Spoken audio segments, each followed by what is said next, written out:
Model Set 2 from Ryan Martin 2006 for class 10 দেখো এখানে যে গ্রামারটা রয়েছে do as directed I heard him play the violin I heard him play the violin আমি তাকে violin বাজাতে শুনেছিলাম দেখো আইটা কি সাবজেক্ট হিয়ারটা ভার্ব হিম অবজেক্ট হ্যাঁ এখানে দেখো একটা প্লে এখানে টু উজ্জ আছে দ্যাট ইনফিনিটিভ দ্য ভায়োলিন কীভাবে প্যাসিভ করব দেখো হিমটাকে আমরা অবজেক্টটাকে প্রথমে নিয়ে আসবো তাহলে অবজেক্টটা প্রথমে আসবে কি হি তারপরে হিয়ারটা কোন ফর্মে আছে হিয়ারটা হচ্ছে পাস্ট ফর্মে আছে সেই জন্য এখানে আসবে ওয়াচ হি ওয়াচ হিয়ার হচ্ছে থার্ড ফর্মে হিয়ার HEARD হিয়ার্ড এখানে দেখো টু বসে যাবে টু প্লে কারণ ওখানে টু প্লেটা উজ্জ আছে কারণ কিছু ভার্ব আছে যে ভার্বের পরে ইনফিনিটিভ টু ব্যবহার করা হয় না তার মধ্যে একটি হচ্ছে হিয়ার আর একটি শব্দ হচ্ছে অ্যালাউ এই সমস্ত ভার্বের পরে ইনফিনিটিভ টু ব্যবহার করা হয় না কিন্তু যখন প্যাসিভ করা হয় তখন এই টুটা আনতে হয় তাহলে কি হলো he was here to play the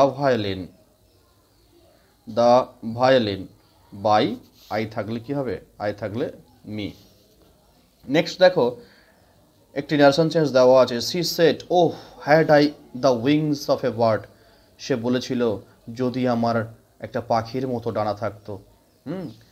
এটা কীভাবে করবে এটা দেখো এটা একটু ব্যতিক্রম একটু কঠিন টাইপের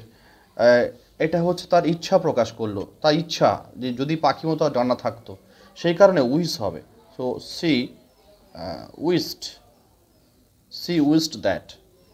সে ইচ্ছা প্রকাশ করেছিল কি না তার যদি পাখির মতো ডানা থাকতো তাহলে কি লিখবো সি এখানে আই বলতে কি আই বলতে she had the wings of a bird next দেখো দেওয়া আছে prevention is better than cure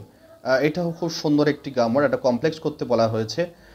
এটা কীভাবে করবে একটু অন্যরকমভাবে করো এইভাবে করো যে it is better to prevent prevent than to cure দেখো এটা কমপ্লেক্স হয়ে গেল অর্থাৎ দুটো সেন্টেন্স হলো it is to prevent it is to cure so এটাকে আমরা বেটার দিয়ে জুড়ে দিলাম বেটার দ্যান দিয়ে করে দিলাম তো এটা হয়ে গেল কমপ্লেক্স সেন্টেন্স তারপরে দেখা দেওয়া আছে কম্পাউন্ড সেন্টেন্স করতে বলা হয়েছে সাম পিপল প্রেজড হিম কিছু মানুষ তাকে প্রশংসা করেছিল আদার্স ক্রিটিসাইজড হিম বাকিরা তাকে সমালোচনা করেছিল তাহলে কি করে লিখবো দেখো প্রথমে লিখবো সাম পিপল প্রেজড হিম হোয়ারএজ জুড়তে পারো বা তোমরা এখানে বাট এই দুটো তোমরা দুটো ওয়ার্ড ব্যবহার করতে পারো হোয়ারএজ বা বাট আদার্স ক্রিটিসাইজড হিম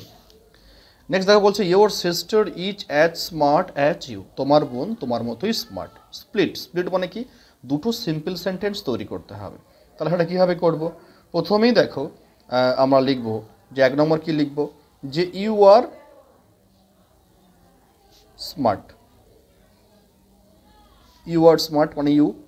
তারপর কি তোমার বোনও তোমার মতো smart your sister is equally smart clear next দেখো দেওয়া আছে I do not know how to start this আমি জানি না এটা কিভাবে শুরু করতে হবে দেখো এটা কি বলতে ইউজ দ্য ওয়ে এখানে বলছে এখানে দ্য ওয়ে এই ফ্রেজটাকে ঢোকাতে হবে এই সেন্টেন্সটির মধ্যে কীভাবে করবে দেখো I do not know the way to start this অর্থাৎ হাউয়ের জায়গায় আমরা দ্য ওয়ে ঢুকে দিলাম এরপরে দেখো দুটো ফ্রেজাল ভার্ব কি রয়েছে প্রথমে দেখা দেওয়া আছে রিজেক্ট মানে কি প্রত্যাখ্যান করা তাহলে রিজেক্টের জায়গায় আমরা কি ব্যবহার করতে পারি দেখো পাস্ট ফর্মে আছে তাহলে আমরা কি করব টার্ন ডাউন তারপর দেখো কেম মানে এসেছিল এখানে হবে টার্ন আপ টার্নড আপ। এই টার্নড আপ আমরা অ্যারাইভ থাকলেও আসতে পারে, অ্যারাইভ মানে পৌঁছানো, কেভ মানে এসেছিল, একই, যা সব সিনোনিম, সেই কারণে টার্নড আপ এখানে হলো। এবারে দেখো দুটো সিনোনিমস তোমাদের পরীক্ষায় পড়ে, মাধ্যমিক পরীক্ষায় তো অবশ্যই আসে, তাই অল্প অল্প করে তোমরা যদি করো, আমি আগের সেটে দুটো সিনোনিম বলে দিয়েছিলাম, এখানেও দেখো দুটো সিম। ডাই মানে কি? মারা যাওয়া। ডাই মানে হচ্ছে মারা যাওয়া। তাহলে এখানে আমরা লিখতে পারি পেরিশ। পেরিশ মানে হচ্ছে ও শেষ হয়ে যাওয়া, মারা যাওয়া, PERIS, পেরিশ মানে মারা যাওয়া, বা PASS পাস মানে হচ্ছে মারা যাওয়া। হ্যাঁ, এই সমস্ত আমরা ওয়ার্ডগুলো বা ভার্বগুলো ব্যবহার করতে পারি। এরপরে দেখো ডিসঅ্যাপিয়ারিং। ডিসঅ্যাপিয়ারিং মানে কি? অদৃশ্য হয়ে যাওয়া, একদম সোজা। সেটা হচ্ছে ভ্যানিশিং করতে পারি, ভ্যানিশিং, VANISHING। কেন করলাম? এখানে আইএনজি আছে, এখানেও ভার্বের সঙ্গে আমরা আইএনজি জুড়ে দেবো। তাছাড়া তোমাদের আনসিন প্যাসেজ এরকম থাকবে, সেখান থেকে খুঁজে বার করতে হবে সেখানে কি ফর্মে দেওয়া আছে। ঠিক আছে, তাহলে ভালো থেকো এবং সুস্থ থেকো, এবং প্রত্যেক দিন এইভাবে একটা করে গ্রামার সেট প্র্যাকটিস করে যাও, তাহলে তোমাদের পরীক্ষায় গ্রামারে কোনো অসুবিধা হবে না।